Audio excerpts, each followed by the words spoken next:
ना श्रीमत, ये श्री राधा है। भागवत में राधा का नाम क्यों नहीं है? क्योंकि राधा सुखदेव जी की गुरु है। एक तो गुरु का नाम नहीं लिया जाता। अगर राधा का नाम आ जाता कहीं पर भी तो सुखदेव जी महाराज को राधा का नाम सुनते ही 6 महीने की समाधि लग जाती है। 6 महीने। फिर ये परीक्षित को कथा कौन सुनाता?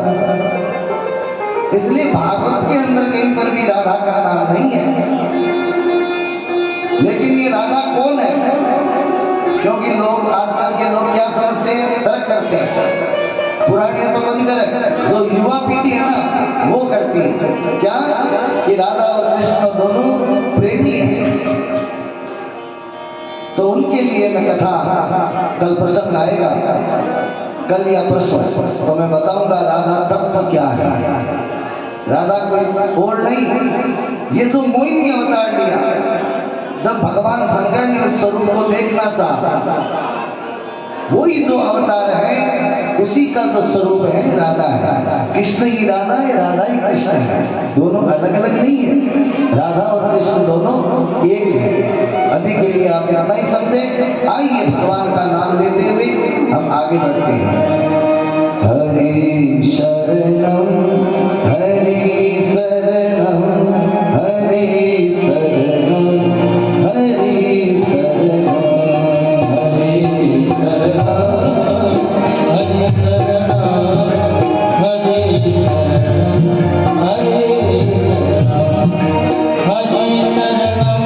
हरे शरणम हरे शरणम हरे शरणम हरे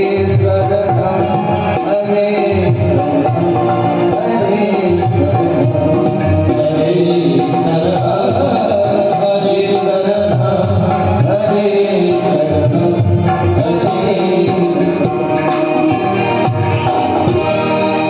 इस तरह से जब इन दैत्यों को भगवान ने अमृत नहीं पिलाया तो दैत्य उन देवताओं से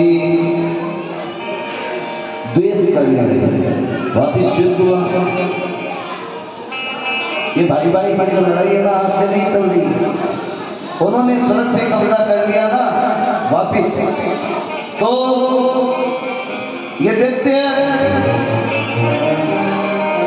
शुक्राचार्य के पास गए। ये देखते शुक्राचार्य के पास गए। देवताओं का गुरु कौन है? आज क्या बार है? गुरुवार। देवताओं का गुरु है गुरु भगवान विष्णु भगवान। और जो असुर है दैत्यों के गुरु कौन है? शुक्राचार्य, शुक्र। तो महाराज शुक्राचार्य के पास गए तो शुक्राचार्य ने कहा कि तुम गो ब्राह्मण की सेवा करो तो वापिस तुम्हें स्वर्ग मिल जाएगा। उन्होंने गो ब्राह्मण की सेवा की तो वापिस देवताओं को हरा दिया। अब ये देवता फिर भटकने लगे तो फिर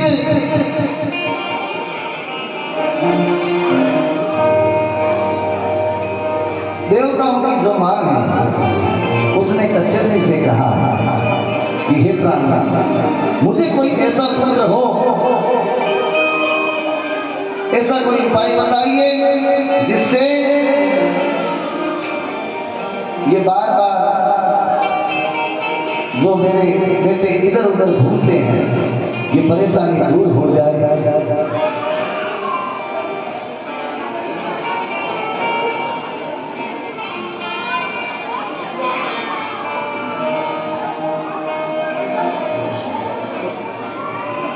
और इस पुत्र के जीवन में जब भी संकट आता है तो मां से बढ़कर के किसको कष्ट होगा?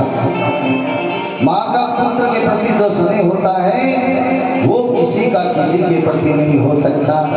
देवराज इंद्र और देवताओं की माँ का नाम क्या है? अदिति। अदिति अपने महल में आज उदास बैठी हुई है और पति से प्रश्न कश्यप जी महाराज से कह रही है। तो कश्यप जी महाराज ने कहा क्या करो देवी तुम कि फाल्गुने श्यामले पक्षे द्वादशा पयो व्रता अर्थैरविन्दाक्षं भक्तया परमया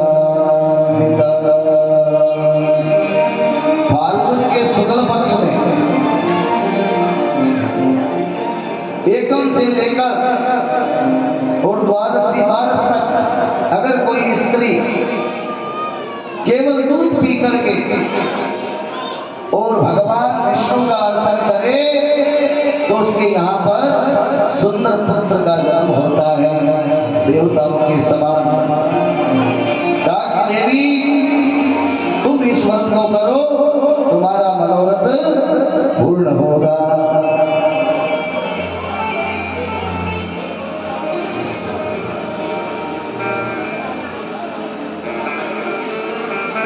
इस तरह से कश्यप बोले तुम इस व्रत का पालन करो। देवी मैं तुम्हें 12 दिन का व्रत बता दिया, इस व्रत को तुम करो मन लगा करके। इस व्रत का नाम है पयोव्रत। प्रातः जल्दी उठना, भगवान के चरणों में प्रणाम करना और यज्ञेश भगवान की इसमें तुम्हें स्तुति करनी है। और मंत्र बता दिया क्या कि यज्ञेश यज्ञ पुरुषाच्युत तीर्थपाद तीर्थ सर्व श्रवण मंगल नाम धिय आपत्र लोक भजिनो पशवो दयाद शन्न प्रदेश भगवान सिद्धि नाथ। इस तरह से इस भगवान यज्ञेश का ध्यान करते हुए तुम नित्य भगवान का पूजन करो और भगवान का व्रत करो। इस व्रत के प्रभाव से क्या हुआ, आज साक्षात भगवान श्री नारायण अदिति के यहाँ पर पुत्र बन करके आए। बोलिए वामन भगवान की।